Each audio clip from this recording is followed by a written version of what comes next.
Bonjour à tous et bienvenue pour cette nouvelle vidéo. Et aujourd'hui, je vais vous présenter un super outil d'analyse que j'ai trouvé sur internet qui s'appelle le DataFoot. Donc le créateur s'appelle Julien qui propose de créer un algorithme directement en fonction des critères que nous allons saisir. Et aussi il propose une certaine base de données analytiques qui sont aussi proposées. N'oubliez pas qu'à la fin de cette vidéo, je vais vous présenter quelques algorithmes gagnants que j'ai créés via l'algorithme DataPlus. Si vous voulez y avoir accès, je vous mets un lien directement en description. Et on se retrouve juste après le générique. À tout de suite.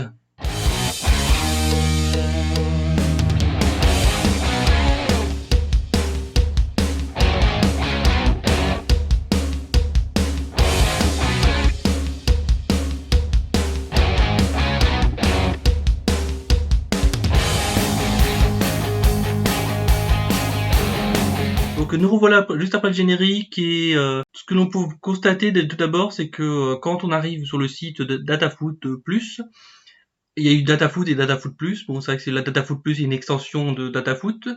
Donc ce qui se passe, c'est que là, on peut directement avoir les matchs que l'on peut avoir de la journée. Donc il y a plusieurs statistiques qu'il peut y avoir. Par exemple, le pourcentage de Vaprus en Estonie face à Transnarva, je connais pas du tout ces clubs. Donc là, il fait des estimations de la probabilité de victoire, de nul et de etc. Aussi le nombre de buts, etc. Les buteurs potentiels. Toutes des statistiques intéressantes. Donc ça c'est pour la partie match.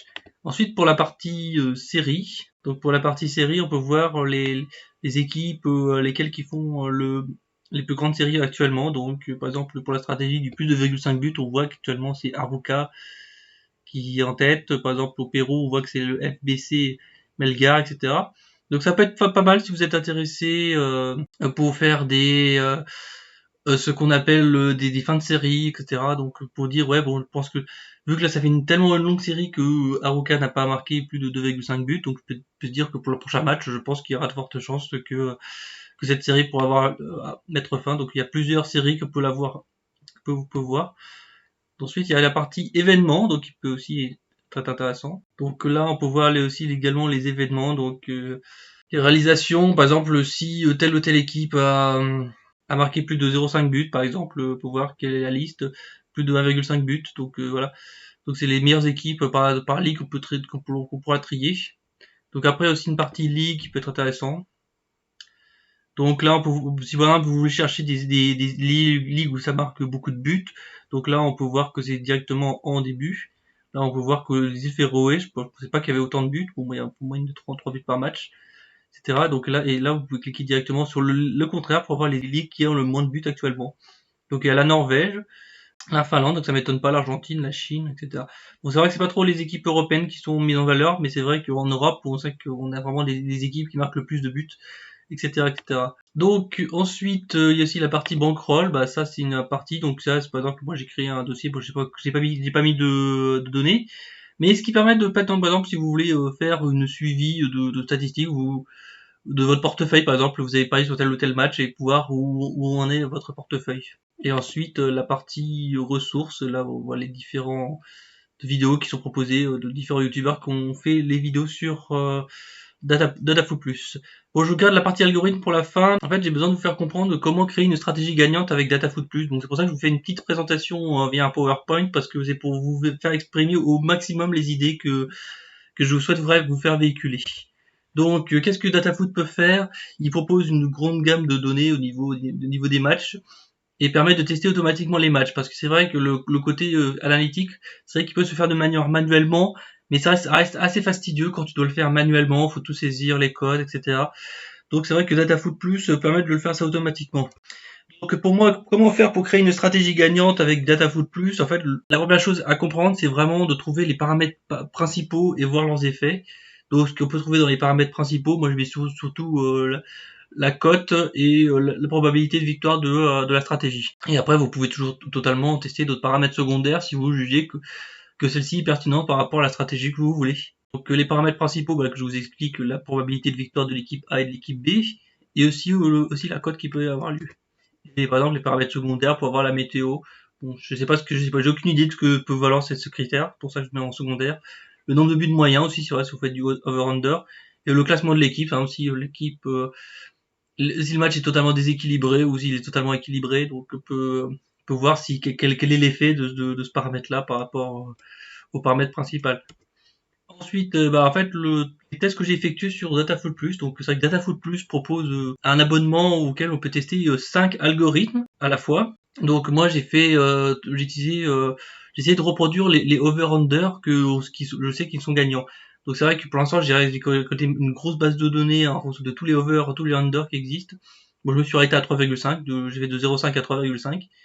Et le truc, c'est qu'actuellement, les services Datafoot Plus ne proposent que le over 1,5, 2,5 et le under 3,5.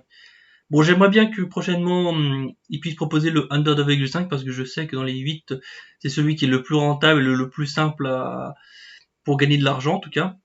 Et aussi, j'ai décidé aussi pour tester aussi l'algorithme à fond et de créer une stratégie gagnante à partir de rien comme les BTTS. Donc, les deux équipes marquent both teams to score. Donc, je vais vous expliquer comment j'ai fait. Donc oui, donc ça c'est les cotes pour les over 1,5. Donc en fait le truc c'est que là il faut trouver à peu près dans chaque tranche de cote quelle est la cote qui est gagnante pour le over 1,5. Donc moi je sais que moi j'ai pris malheureusement on peut pas faire jusqu'à 25, donc c'est soit on prend un 20 ou un 30 sur le site. Donc c'est pour ça que j'ai dû commencer à partir de 1,20 jusqu'à 1,40 pour essayer de voir les trucs, pour essayer d'atteindre la tranche 1,6 à 1,3. Mais bien évidemment, j'ai dû j'ai dû augmenter le taux de probabilité de victoire pour diminuer le nombre de pronostics perdants. Ensuite, pour le under 3,5, là, je l'ai pris entre 1,30 et 1,50. Donc, on peut voir qu'on peut avoir des ROI très très élevés, de l'ordre de 16,5 de 14 à 16, on doit attendre 1,36 et 1,45.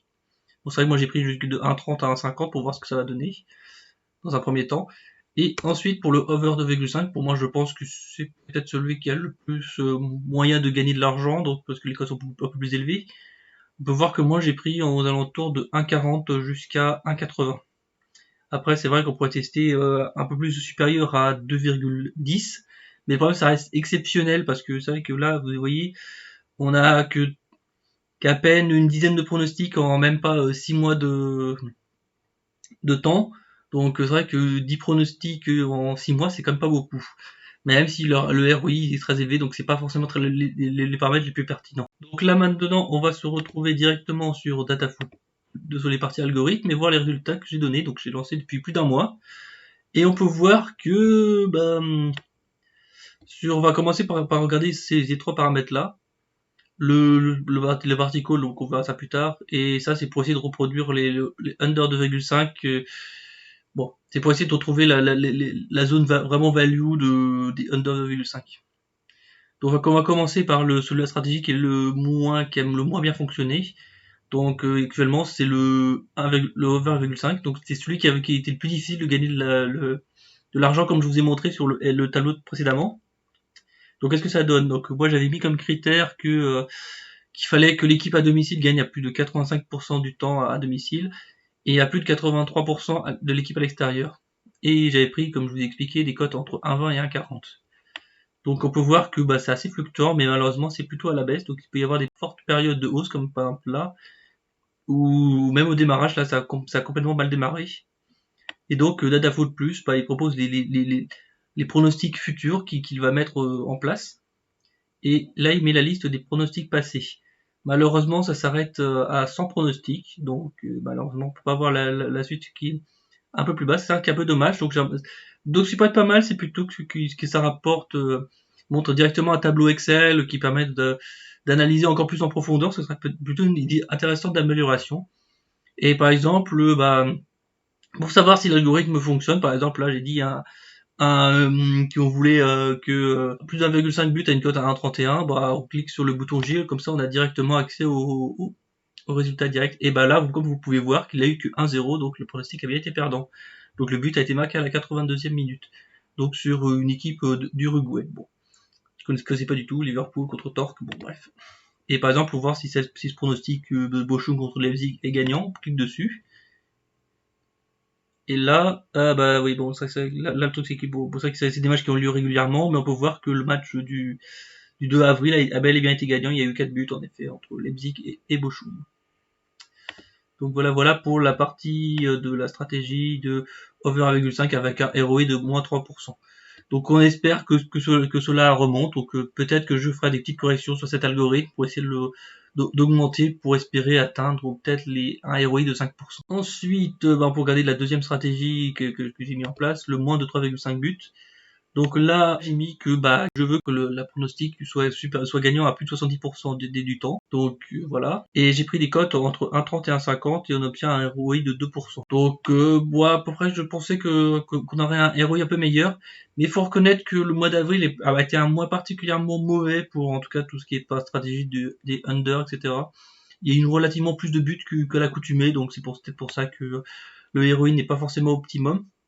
Et là, donc, on a la liste des pronostics futurs de mon algorithme, etc. Donc là, il y en a beaucoup plus que sur le over 1,5 parce qu'on est un peu moins strict, etc.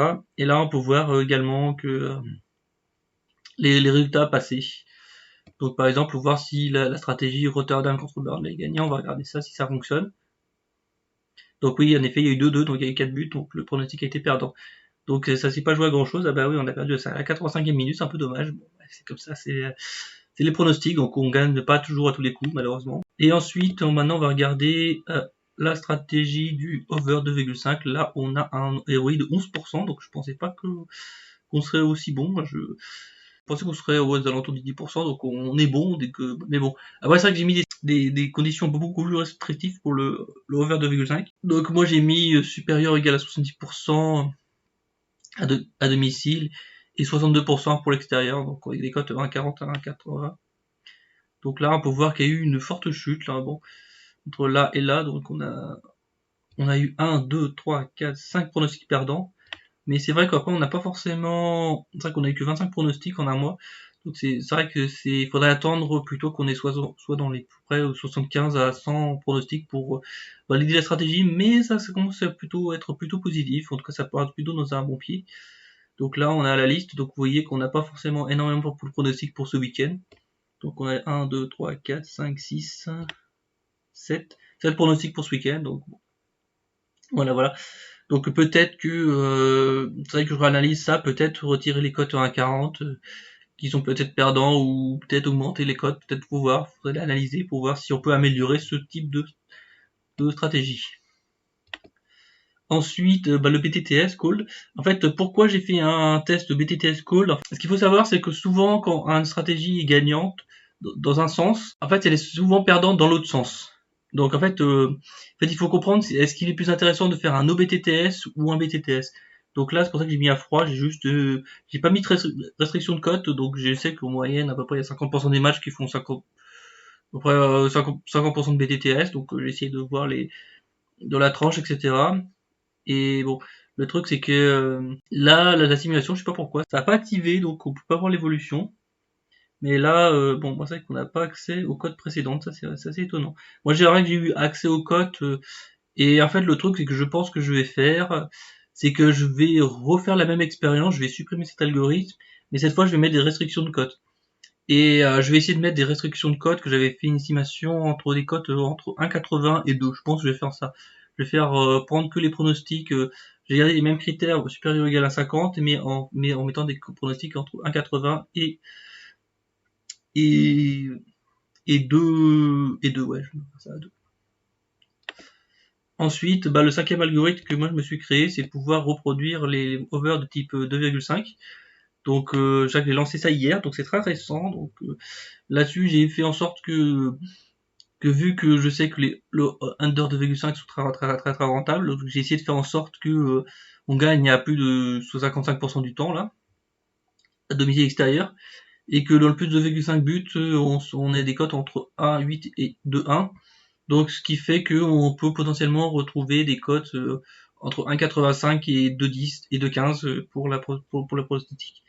Donc le côté qui est plutôt positif, c'est qu'on est dans le négatif, donc ça me fait rire un peu en disant ça, mais ce que ça veut dire, c'est surtout que vu que là on a eu, il y a que 5 pronostics, bon c'est vrai que c'est eu hier, donc il y a eu pas mal de trucs. Donc en fait ce qui veut dire c'est que vu qu'on a eu 3 pronostics perdants et 2 pronostics gagnants, donc si on fait l'inverse, on va dire qu'on aurait 3 pronostics gagnants et 2 pronostics perdants.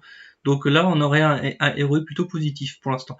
Donc là, c'est encore trop tôt pour dire est-ce que ce sera intéressant ou pas. Mais ce qu'il faut savoir, c'est que plus le ROI sera négatif et plus ce sera intéressant. Ça veut dire que on pourra être positif dans la stratégie du under 2,5. Bon, j'espère me faire comprendre, c'est peut-être un peu compliqué, mais c'est comme ça. Donc, au niveau des prix, ce qu'on propose, c'est que l'algorithme est vraiment pas très très cher, je trouve. Donc, vu qu'on a vraiment des offres assez concurrentielles, donc l'algorithme est valable pour 9 € par mois pour si vous voulez tester vraiment tester l'algorithme. Après, c'est vrai que le truc qui peut vraiment être intéressant, c'est vraiment de le payer ça 19 € pour 6 mois. Donc pour moi, c'est vraiment pas cher. C'est vrai que parce que pour moi, la plupart des algorithmes sont plutôt de l'ordre de 40 à 50 € par mois, alors que celui-là, il est quand même 5 fois moins cher que je trouve que la concurrence, et je trouve qu'il est beaucoup plus intuitif que d'autres algorithmes. En plus, certains en plus, il faut savoir parler anglais, donc c'est un peu compliqué. Et après, si vraiment vous voulez la version à vie, donc il est à 89 €. En tout cas, bon, j'espère que cette vidéo vous a plu.